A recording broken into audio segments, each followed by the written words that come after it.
Welcome in के study में हूँ एक यादव और इस वीडियो में हम देखेंगे क्लास 10 चैप्टर नंबर 5 का इंट्रोडक्शन और एक्सरसाइज 5.1 के कुछ क्वेश्चंस का सॉल्यूशन भी हम देखने वाले हैं।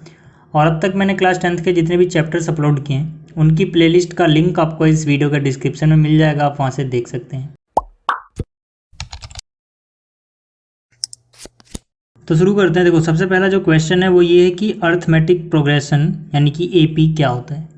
तो देखो, जो AP है वो एक ऐसा सीक्वेंस है जिसमें हर दो लगातार आने वाले जो टर्म्स होंगे यानी कॉन्जिक्यूटिव जो टर्म्स होंगे उनके बीच का गैप बराबर बराबर होगा। मतलब कि फॉर एग्जांपल यहाँ पर मैंने एक सीक्वेंस लिखा है जिसमें जो पहला टर्म है वो है 3, दूसरा है 5, तीसरा है 7, चौथा है 9, इसी तरह से ये आगे बढ़ता जाता है। ठीक, मान लीजिए लास्ट में यहाँ पर आता है 31, तो यहाँ पर ये एक AP है।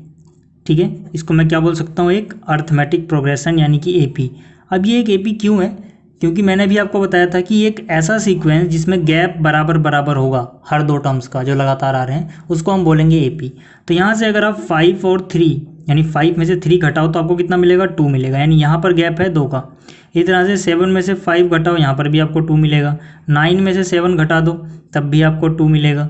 तो मतलब जो गैप है वो हर जगह बराबर बराबर आ रहा है। तो ऐसा सीक्वेंस जिसमें जो गैप बराबर बराबर होगा यानी जो डिफरेंस है लगातार आने वाले टर्म्स का जो डिफरेंस है वो बराबर होगा उसको हम बोलेंगे AP। और ये जो डिफरेंस है क्योंकि हर जगह बराबर है मतलब कॉमन है, जो इनका डिफरेंस है वही इनका डिफरेंस है, वही इन दोनों का डिफरेंस है, मतलब डिफरेंस कॉमन है, इसीलिए इसको हम बोलते हैं कॉमन डिफरेंस। ठीक है, यानी कि यहाँ पर जो कॉमन डिफरेंस है शॉर्टकट में से हम बोलेंगे D। ठीक है, तो ये क्या होगा, ये 2 हो जाएगा। और जो पहला टर्म होता है उसे हम A बोलते हैं, यानी कि इस AP के लिए जो पहला टर्म है यानी कि A वो कितना है, वो है यहाँ पर 3। एक और एग्जांपल अगर मैं आपको बताऊं तो यहाँ पे मान लीजिए पहला टर्म यहाँ पर 10 है, फिर 20 है, फिर 30 है, इसी तरह से आगे बढ़ता जाता है। ठीक है, कहीं तक भी जा सकता है मान लीजिए। तो यहाँ पर फिर से ये एक AP है। इस बार जो पहला टर्म यानी कि A उसे हम क्या बोल रहे हैं यहाँ पर, A को 10। और जो कॉमन डिफरेंस है वो कितना होगा, 20 में से 10 घटा दो कितना मिलेगा, 10 मिलेगा, यानी यहाँ पर पहला टर्म भी 10 है और कॉमन डिफरेंस भी 10 है। तो इस तरह से अगर मैं जनरल लिखूँ इसको तो AP आपको कुछ इस तरह से नज़र आएगी, यानी कि जो पहला टर्म होगा उसे या तो हम A बोलें या फिर A1 बोलें, हमारी मर्जी है। ठीक, दूसरा टर्म A2, तीसरा टर्म A3, इसी तरह से आगे बढ़ती जाएगी और लास्ट में जो आपको टर्म मिलेगा उसको आप बोल दो AN। तो यहाँ से देखो, जो आप कॉमन डिफरेंस निकाल ले हो D वो कैसे निकाल ले हो, जैसे कि अगर मैं D की बात करूँ तो अगर ये एक AP है तो इसका D निकालने के लिए मैं क्या करूँगा, या तो A2 में से A1 माइनस कर दूँ, A2 में से क्या माइनस कर दूँ, A1, या फिर मैं A3 में से A2 माइनस कर दूँ, A3 माइनस A2। ठीक है, तब भी मुझे कॉमन डिफरेंस D मिलेगा।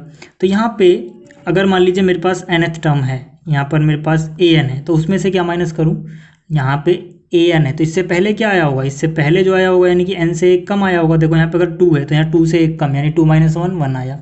यहाँ पे 3 है तो यहाँ पर 3 माइनस 1 यानी कि 2 आया। तो यहाँ पे N होगा तो यहाँ पे N माइनस 1। ठीक है, तो इस तरह से हम इसका कॉमन डिफरेंस निकालते हैं। एक और चीज़ आप देख सकते हो कि अभी मान लीजिए मैंने शुरुआत में एक AP लिखा था यहाँ पर 3, 5, 7, 9 इस तरह से। ठीक है, लास्ट में मैंने क्या लिखा था, 31। तो यहाँ पर एक बात देखो आप कि यहाँ पर जो पहला टर्म था जिसे मैं A1 बोलूँ या फिर A बोलूँ, फर्स्ट टर्म को आप सिंपली A बोल दो या A1 बोल दो, एक ही बात होती है। ठीक, ये कितना है, ये 3, और जो कॉमन डिफरेंस है यहाँ पर 5 माइनस 3 कितना, 2। ठीक है, इस AP की बात कर रहा हूँ मैं। अब यहाँ पर मुझे पहला टर्म तो पता है, अगर मुझे दूसरा टर्म निकालना है तो मैं क्या करूँगा, दूसरा टर्म मतलब देखो ये A1 है ये A2 है, दूसरा टर्म मतलब 5। तो मैं क्या करूँगा, इस 3 में अगर मुझे पहला टर्म पता है A, ठीक है, जो मुझे पता है A, इसमें मैं एक बार D जोड़ दूँ यानी कि 3 जोड़ दूँ, तो यानी कि जो D2 है तो 3 + 2 5 आ गया, यानी कि मैंने इसमें एक बार D जोड़ा तो मुझे सेकंड टर्म मिल गया। इस तरह से अगर मान लीजिए मुझे थर्ड टर्म निकालना हो, ठीक है, तो मैं इसमें एक बार और D जोड़ दूंगा।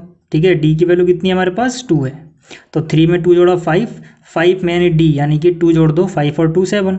यानी कि अगर मैं यहाँ से शुरुआत करूँ और मुझे तीसरे टर्म तक जाना है तो मुझे एक और एक यानी कि 2 बार D जोड़ना पड़ेगा। किसमें, फर्स्ट टर्म में। फर्स्ट टर्म क्या है, A, यानी कि A में अगर मैं 2 बार D जोड़ता हूँ तो मुझे तीसरा टर्म मिलेगा।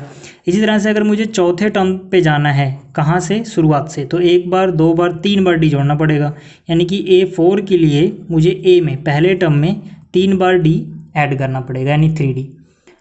तो यहाँ से हमारे पास एक जनरल टर्म निकल के आती है या जनरल फॉर्म निकल के आती है कि अगर मुझे nth टर्म निकालना हो, ठीक, तो मुझे क्या करना पड़ेगा, a में n-1d ऐड करना पड़ेगा। ये कैसे पता लगा, सिंपल है, देखो यहाँ पे अगर 2 था तो यहाँ पर 1d आया, भाई यहाँ पर मैंने एक ही बार d लिखा है ना, तो 2 - 1 यानी 1d होता है। यहाँ पर अगर 3 है तो 3 - 1 कितना होता है 2, यानी कि जो यहाँ पे होगा उससे एक कम यहाँ पे होगा। यहाँ पे अगर 2 है तो 2 से एक कम यानी 1, यहाँ पे अगर 3 है तो यहाँ पर 3 से एक कम यानी 2, यहाँ पे अगर 4 है तो 4 से एक कम यानी 3। तो इसी तरह से यहाँ पे अगर n है तो यहाँ से n से एक कम यानी कि n-1। तो ये जनरल टर्म का फॉर्मूला बन गया an का, ठीक। अब an का मतलब क्या है, an का मतलब है कि n की जगह पर n की जो वैल्यू आप रखोगे वो वाला टर्म आपको मिल जाएगा। अगर आप n की जगह 1 रखते हो तो ये a1 की वैल्यू मिलेगी। देखो 1 - 1 0 हो जाएगा, इसको हटा दो, सिर्फ a की वैल्यू यानी सिर्फ a1 a के बराबर हो गया। अगर आप n की जगह 2 रखोगे, चाहे आप रख के देख लो, देखो a2 हमारे पास 5 है तो यहाँ से भी आप ला सकते हो, n की जगह 2 रखो, आपको ये a2 की वैल्यू, a की वैल्यू क्या है, a की वैल्यू है 3, प्लस में n की जगह क्या रखना है आपको 2 रखना है, तो ये 2 - 1 इंटू में d कितना है हमारे पास 2 है, तो कितना हो गया 3 प्लस 2 - 1 हुआ, 1 × 2 यानी कि 2, तो ये कितना आ गया 5 आ गया। तो मतलब क्या है, मतलब ये कि जो ये an है ये जनरल टर्म हमें बताता है, n की जो वैल्यू हम रखेंगे वही वाला टर्म हमें मिल जाएगा। अगर हमें 10th टर्म चाहिए तो n की जगह 10 रख दो, 15th टर्म चाहिए तो n की जगह 15 रख दो, ठीक है। तो ये था AP का जनरल टर्म। इसके अलावा सम भी निकालते हैं AP का हम, तो ये जो सम वगैरह है, सम ऑफ n टर्म्स, वो मैं आगे बताऊँगा। अभी जो एक्सरसाइज 5.1 है उसके लिए जो कॉन्सेप्ट हमें चाहिए थे वो इतने ही थे। तो उम्मीद आपको ये बेसिक समझ में आ गया होगा। अब क्वेश्चंस की बात करते हैं। तो देखो जो एक्सरसाइज 5.1 का पहला क्वेश्चन है, इसमें हमसे बोला गया है in which of the following situations does the list of numbers involved make in arithmetic progression and why. तो यहाँ पर हमसे पूछा गया है भाई कि जो 4 केस दिए गए हमें, इनमें कौन से केस में जो नंबर्स हैं ये AP बना रहे हैं और क्यों बना रहे हैं ये हमें बताना है। तो जो पहला केस है इसका, इसमें बोला गया था taxi fare after each kilometre when the fair is ₹15 for the first kilometre and ₹8 for each additional kilometre. मतलब कि जो टैक्सी का किराया है वो कुछ इस तरह से लिया जाता है कि जो पहला किलोमीटर होगा, यानी कि अगर आप 1 किलोमीटर गए शुरुआत के तब आपको 15 रुपये देने पड़ेंगे। उसके बाद जो एडिशनल किलोमीटर्स होंगे, मतलब पहले किलोमीटर के बाद जो आप किलोमीटर कवर करोगे वो 8 रुपये हर एक किलोमीटर के हिसाब से किराया देना होगा एडिशनल, ठीक। तो यहाँ पर क्या है, देखो जो फेयर है पहले किलोमीटर का वो हमें कितना बताया गया, वो हमें बताया गया ₹15, ठीक है। ₹15 को मैं 15 रुपीज़ लिख रहा हूँ, रुपीज़ बाद में, ताकि यहाँ पे घिचपिच ना हो। और उसके बाद जो फेयर है एडिशनल किलोमीटर का वो कितना है 8 रुपीज़, यानी हर एक्स्ट्रा किलोमीटर पहले किलोमीटर को छोड़ के जितना भी आप कवर करोगे आपको 8 रुपये के हिसाब से देना पड़ेगा।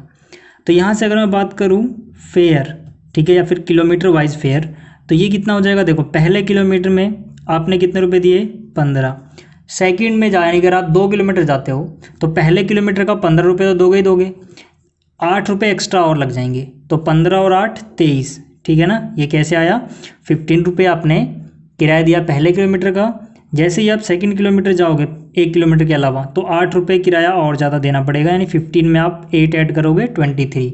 अगर कोई 3 किलोमीटर जाता है यानी कि 1 किलोमीटर और चला जाता है वो, तो उसे किराया कितना देना पड़ेगा, 15 पहले का, फिर 8 और फिर 8, यानी 2 बार 8, 2 किलोमीटर एक्स्ट्रा गया तो 1 बार 8 1 बार 8, यानी कि इसमें भी 8 जोड़ दो या इसमें 16 जोड़ दो, ठीक है। तो यहाँ से कितना हो जाएगा 31। इसी तरह से जितने किलोमीटर कोई जाएगा हर बार 8-8 रुपये ज़्यादा होते जाएंगे। तो यहाँ पे हम बोल सकते हैं कि फर्स्ट टर्म कितना है 15, और जो कॉमन डिफरेंस है, ठीक है, कॉमन डिफरेंस जो है वो बराबर आ रहा है, ठीक है, कितने रुपये 8 रुपये। तो यहाँ पर 23 में से 15 घटाओगे 8 मिलेगा, इसमें से ये घटाओगे 8 मिलेगा। तो यहाँ पर क्योंकि कॉमन डिफरेंस बराबर है इसीलिए हम बोलेंगे ये एक AP है। तो हम यहाँ पर रीजन लिखेंगे this is an AP because common difference, ठीक है, जो कॉमन डिफरेंस है, common difference is same, common difference हर जगह सेम आ रहा है। अगर मान लो गैप बराबर बराबर नहीं आता तब हम कहते हैं कि ये एक AP नहीं है, लेकिन यहाँ पर गैप जो है वो बराबर बराबर है, इसलिए हम बोलेंगे ये एक AP है। तो ये था इसका पहला पार्ट। अब बात करते हैं दूसरे पार्ट की। अब देखो जो इसका सेकंड पार्ट है, यहाँ पे हमसे बोला गया है the amount of air present in a cylinder when A vacuum pump removes 1/4 of the air remaining in the cylinder at a time. मतलब कि हमें ये बताना है कि जो सिचुएशन दी गई है ये एक एपी है कि नहीं। इस सिचुएशन में हमें ये बताया गया है कि एक सिलेंडर है, उसमें कुछ अमाउंट ऑफ एयर पहले से ही प्रेजेंट है और एक वैक्यूम पंप है जो हर बार 1/4 एयर रिमूव कर देता है जितनी सिलेंडर में बची है। मतलब जो पहले थी, अब मान लीजिए उसका 1/4 रिमूव हुआ, अब जितनी बचेगी अगली बार उसका 1/4 रिमूव होगा, फिर जितनी बचेगी उसकी अगली बार उसका 1/4 रिमूव होगा। तो इस तरह से कुछ कहानी है यहाँ पर और हमें बताना है एपी है या नहीं। तो यहाँ पर देखो, क्योंकि हमें पता नहीं है कि शुरुआत में कितनी एयर प्रेजेंट है उस सिलेंडर में, तो यहाँ पे हम कुछ एज्यूम कर लेंगे। ठीक, तो मैंने यहाँ पर लिखा है लेट अमाउंट ऑफ एयर, यानी कि जो शुरुआत में अमाउंट है एयर का, जिसे मैंने A1 बोल दिया, वो है x मीटर क्यूब। ठीक है, सेंटीमीटर क्यूब, मीटर क्यूब या यूनिट क्यूब लिख लो, क्योंकि यूनिट नहीं दी हुई, कुछ भी आप मान सकते हो। मैंने मीटर क्यूब मान लिया ताकि समझने में आसानी हो। तो मान लेते हैं शुरुआत में x मीटर क्यूब एयर या हवा प्रेजेंट है सिलेंडर के अंदर। तो कितनी हवा बचेगी जब पहली बार उसमें से 1/4 निकाला जाएगा? तो वहाँ पर मैंने लिखा है amount left after first removal. तो देखो शुरुआत में जो एयर है वो x मीटर क्यूब है और रिमूव करने का मतलब सब्ट्रैक्ट करोगे भाई, यहाँ पर हटा रहे हो आप। कितना सब्ट्रैक्ट कर रहे हो? 1/4 ऑफ x। कैसे पता लगा कि 1/4 x का ही करना है? क्योंकि क्वेश्चन में बोला गया था कि जितनी हवा प्रेजेंट है अभी उसका 1/4 हम निकालेंगे। तो शुरुआत में तो x प्रेजेंट है ना, तो x का ही तो 1/4 निकालोगे। तो यहाँ से कितना हो जाएगा? यहाँ से हो जाएगा 4 इंटू एक्स, कितना हो गया? 4x minus 1 into x, x हुआ और सबके नीचे ये 4 आ जाएगा। तो यहाँ पर 4x माइनस एक्स यानी कि 3x divide by 4 metre cube. ठीक है, तो अगर शुरुआत में x मीटर क्यूब थी तो पहली बार आप 1/x मीटर क्यूब रिमूव कर दो तो 3x divide by 4 metre cube हवा उसमें बचेगी। ठीक है, एक अगली टर्म और निकाल लेते हैं, तभी तो आप पता लगाओगे कॉमन डिफरेंस सेम आ रहा है कि नहीं। क्योंकि यहाँ पर जो सेकंड बार रिंग निकाली गई, फर्स्ट बार जो निकालेगी वो A2 देगी, शुरुआत में जो थी वो A1 था। इसी तरह से अगली बार जो निकालोगे उसको मैं A3 बोल रहा हूँ। ठीक, तो यहाँ पर फिर से हम क्या करेंगे? हम सब्ट्रैक्ट करेंगे। किस में सब्ट्रैक्ट करेंगे? जो हवा बची है। अभी बची कितनी है? अभी हमारे पास बची है 3x डिवाइड बाई 4। ठीक है ना, अमाउंट लेफ्ट कितना? 3x divide by 4। और रिमूव जो करना है उसका रूल ये है कि जितनी बची है उसका 1/4 रिमूव करोगे, यानी कि 1/4 रिमूव करोगे किसका? जितनी बची है। बची कितनी है? 3x by 4। तो यहाँ पर 3x बाई 4। तो यहाँ से कितना हो जाएगा? देखो यहाँ से 3x बाई 4 माइनस यहाँ पर 3x बन जा 3x डिवाइड बाई 4, 4 जा 16। तो यहाँ पर 16 और 4 का एलसीएम 16 हो जाएगा। जब भी छोटे वाले नंबर के टेबल में बड़ा वाला है तो बड़ा वाला नंबर ही एलसीएम हो जाता है। तो 4 के टेबल में 16 आता है, 16 एलसीएम हो गया। 4 का टेबल कितनी बार पढ़ोगे? 16 आएगा 4 बार, 4 4 जा 16। जितनी बार टेबल पढ़ते हैं उसको ऊपर से मल्टीप्लाई करते हैं, तो 4 3 जा 12, 16 1 जा 1 गया, 1 इंटू 3 3x। तो यहाँ से कितना आ गया? 12x minus 3x। कितने x हो जाएंगे यहाँ पर? 9x divide by 16। तो यहाँ पर मैं कह सकता हूँ कि जो पहली टर्म थी हमारे पास वो x थी, जो दूसरी टर्म यानी कि A2 है वो कितनी आई थी? 3x by 4। आपने देखा था 3x बाई 4। और इसके अलावा जो A3 आया है यहाँ पे आप देख सकते हो, A3 कितना है? 9x by 16। तो यहाँ से A3 कितना हो गया? 9x divide by 16। तो अब अगर मैं कॉमन डिफरेंस निकालूं, ठीक है, तो पहला जो कॉमन डिफरेंस होगा, क्योंकि मुझे पता नहीं है कॉमन डिफरेंस बराबर आएगा या नहीं, इसलिए मैं इसको नाम दे रहा हूँ D1। तो D1 क्या हो जाएगा? A2 माइनस A1, यानी कि अगर ये AP बना रहे हैं तो दूसरे में से पहले को घटा के जो आएगा वो कॉमन डिफरेंस होगा। तो A2 की वैल्यू क्या है? 3x divide by 4। A1 क्या है? x है। ठीक, ज़्यादा जगह नहीं है तो मैं इस तरफ लिख रहा हूँ।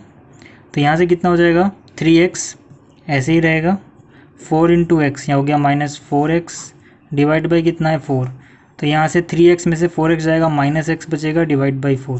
तो यहाँ से कॉमन डिफरेंस आया माइनस x डिवाइड बाई 4। अब देखो जो एक ही लाइन में एक से ज़्यादा इक्वल टू लिखने का रूल नहीं होता, लेकिन यहाँ पे जगह नहीं इसलिए मैंने लिखा है, आप समझ जाना। यहाँ पर अब D2 की बात करते हैं। D2 मतलब A3 माइनस A2, मतलब यहाँ से अगर मैं कॉमन डिफरेंस निकालूँ तो कितना आएगा? ठीक, तो ये कितना है? 9x डिवाइड बाई 16 माइनस में 3x divide by 4। 3x divide by 4। तो यहाँ से फिर क्या हो जाएगा, देखो ये 16 का एलसीएम हो जाएगा, 16 वन जा तो 9x वन जा कितना हो गया 9x माइनस 4 4 जा 16, 4 गया तो 4 3 जा कितना 12x। तो यहाँ से 12x 9x कितना हो जाएगा माइनस का 3x डिवाइड बाई 16। तो यहाँ पे आप देख रहे हो कि यहाँ से जो कॉमन डिफरेंस आ रहे हैं अलग अलग आ रहे हैं, ठीक है, दोनों बराबर नहीं है। तो हम बोलेंगे भाई कॉमन डिफरेंस एक जैसा आना चाहिए। D1 D2 यहाँ पे तो बराबर नहीं आया, इसका मतलब ये AP नहीं है, ठीक।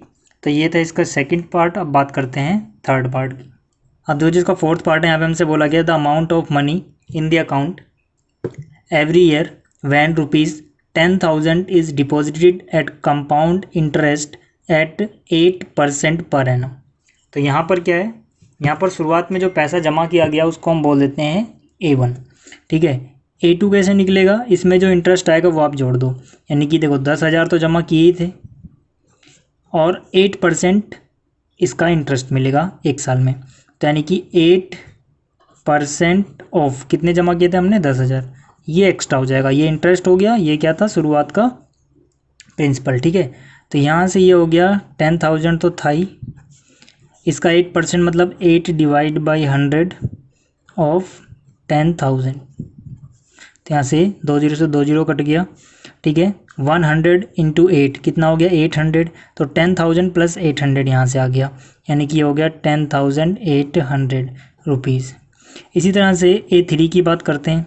A3 कैसे निकालेंगे हम, देखो क्योंकि ये कंपाउंड इंटरेस्ट है तो यहाँ पर जो अब 8% निकलेगा वो इस पे निकलेगा। अगर ये सिंपल इंटरेस्ट होता तो हर बार हम इसका 8% निकालते, लेकिन क्योंकि ये कंपाउंड इंटरेस्ट है तो हम इसका 8% निकालेंगे, यानी कि 10,800 तो अब हो चुका है पहले से ही, ठीक है, A2 ही हो चुका है, इसका 8% और मिलेगा। 8% मतलब सीधा 8/100 ऑफ 10,800, ठीक है, इससे ये कट गया। तो यहाँ से ये हो गया 10,800 प्लस 8 को इससे मल्टीप्लाई कर लो, 8 8 जा 64, कैरी हुआ 6, 8 इंटू 0 0 यानी कि 6 आ गया, 8 1 जा 8, 864। तो इन दोनों को ऐड कर लेते हैं, 404 हुआ, 6 और 0 6 हुआ, 8 8 16 का 6 कैरी हुआ 1, यानी कि 11,664। इसके आगे भी आप निकाल सकते हो चौथी टर्म भी, लेकिन यहीं पे अगर चेक करके D बराबर नहीं है तो आगे निकालना कोई फ़ायदा नहीं है। तो पहले D निकालते हैं, D क्या होगा A2 माइनस A1 से देखते हैं कितना आता है। A2 की वैल्यू कितनी 10,800, A1 की वैल्यू कितनी 10,000, तो यहाँ से कितना बचा 800, यानी कि पहले जो डिफरेंस आया वो 800 रुपीज़ का है। अब अगली बार देखते हैं डिफरेंस कितना आएगा, A3 माइनस A2 कर दो आप, तब भी आपको कॉमन डिफरेंस मिलना चाहिए। तो यहाँ से A3 कितना है 11,664 रुपये और वो कितना है 10,800 रुपये है A2, ठीक। तो यहाँ पे डिफरेंस कितना आ गया 864। तो यहाँ से हम कह सकते हैं कि भाई D1 बराबर नहीं आ रहा है D2 के, तो ये AP नहीं है। तो उम्मीद आपको पहला क्वेश्चन समझ में आ गया होगा। अब बात करते हैं क्वेश्चन नंबर 2 की। अब देखो जो क्वेश्चन नंबर 2 है, यहाँ पे हमसे बोला गया right first 4 terms of AP when the first term A and the common difference D are given as follows. मतलब यहाँ पे हमें अलग अलग पार्ट में फर्स्ट टर्म और कॉमन डिफरेंस दिया गया है, हर पार्ट में हमें AP के पहले 4 टर्म लिखने हैं। तो इसका पहला पार्ट है, यहाँ पर जो फर्स्ट टर्म यानी A है उसकी वैल्यू दी गई है 10 और जो कॉमन डिफरेंस यानी D है उसकी वैल्यू दी गई है 10, यानी दोनों की वैल्यू 10 है। तो यहाँ पर हम क्या करेंगे, देखो फर्स्ट टर्म तो सीधा सीधा A के बराबर होता है, यानी कि फर्स्ट टर्म 10, ये तो गिवन ही था। सेकंड टर्म कैसे निकालते हैं हम, A प्लस में 1D। मैंने कहा था कि अगर यहाँ पे जितना भी होगा उससे एक कम D यहाँ पे आएगा। यहाँ पे 2 है तो 2 माइनस 1 यानी 1D आएगा यहाँ पर। तो A की वैल्यू कितनी है 10, D की वैल्यू कितनी है 10, तो यहाँ से A2 कितना आ गया 10 प्लस 10 यानी 20। इसी तरह से अगर मैं A3 निकालना चाहूँ तो A प्लस में यहाँ पे 3 है तो 3 माइनस 1 यानी कि 2D। तो A की वैल्यू 10 प्लस में 2 इंटू में D की वैल्यू फिर से कितनी 10, 10 2 जा 20 प्लस 10 कितना आ गया 30। तो A3 30 आ गया। इसी तरह से A4 निकाल लेना, कितना आ जाएगा 40। तो मैं कह सकता हूँ फर्स्ट 4 टर्म जो है AP की वो क्या होगी, पहली टर्म 10 है, दूसरी टर्म 20, तीसरी है 30, चौथी है 40, ठीक। इसी तरह से इसके बाकी के पार्ट भी आप कर सकते हो, सब इजी हैं। बस मैं ये चौथा पार्ट करके दिखा दे रहा हूँ, बाकी आप कर लेना। जो चौथा पार्ट है इसका, ठीक, इसमें क्या है, जो फर्स्ट टर्म यानी कि a है वो है -1 और जो कॉमन डिफरेंस d है वो है 1/2। तो पहला टर्म तो पता ही है, सीधा सेकंड टर्म से शुरुआत कर रहा हूँ इस बार में। सेकंड टर्म क्या होगा, a प्लस में d, तो a की वैल्यू कितनी -1, d की वैल्यू कितनी 1/2। तो यहाँ से कितना 2 × -1 -2 प्लस में 1 डिवाइड बाई क्या आ जाएगा 2 आ जाएगा। -2 + 1 यानी कि -1 डिवाइड बाई 2, तो a2 पता लग गया। इसी तरह से यहाँ से अगर मैं a3 निकालूँ तो क्या होगा, वो a प्लस में 2d, a की वैल्यू फिर से -1 प्लस में 2, d की वैल्यू कितनी है 1/2, इससे ये कट गया, यहाँ बचा +1, ये -1 है, -1 + 1 0। और अगर मैं a4 की बात करूँ तो a प्लस में 3d, तो a की वैल्यू कितनी है, a की वैल्यू यहाँ पर हमारे पास -1 प्लस में 3 और d की वैल्यू है 1/2। तो यहाँ से कितना हो जाएगा -1, 3 1 जा 3 डिवाइड बाई 2, तो 2 1 जा 2 प्लस में 3 डिवाइड बाई 2, तो यहाँ से कितना हो जाएगा, 3 में से ये 2 गया तो 1 बचा, 1 डिवाइड बाई 2। ठीक, तो इस बार जो AP है उसके 4 टर्म कौन कौन से हैं। पहला टर्म था -1, दूसरा टर्म आया हमारे पास -1/2, तीसरा टर्म आया 0 और चौथा टर्म क्या आया, चौथा टर्म आया -1/2। ठीक है, तो ये इसके 4 टर्म, ये है +1/2। तो बाकी के पार्ट कर लेना। बात करते हैं क्वेश्चन नंबर 3 की।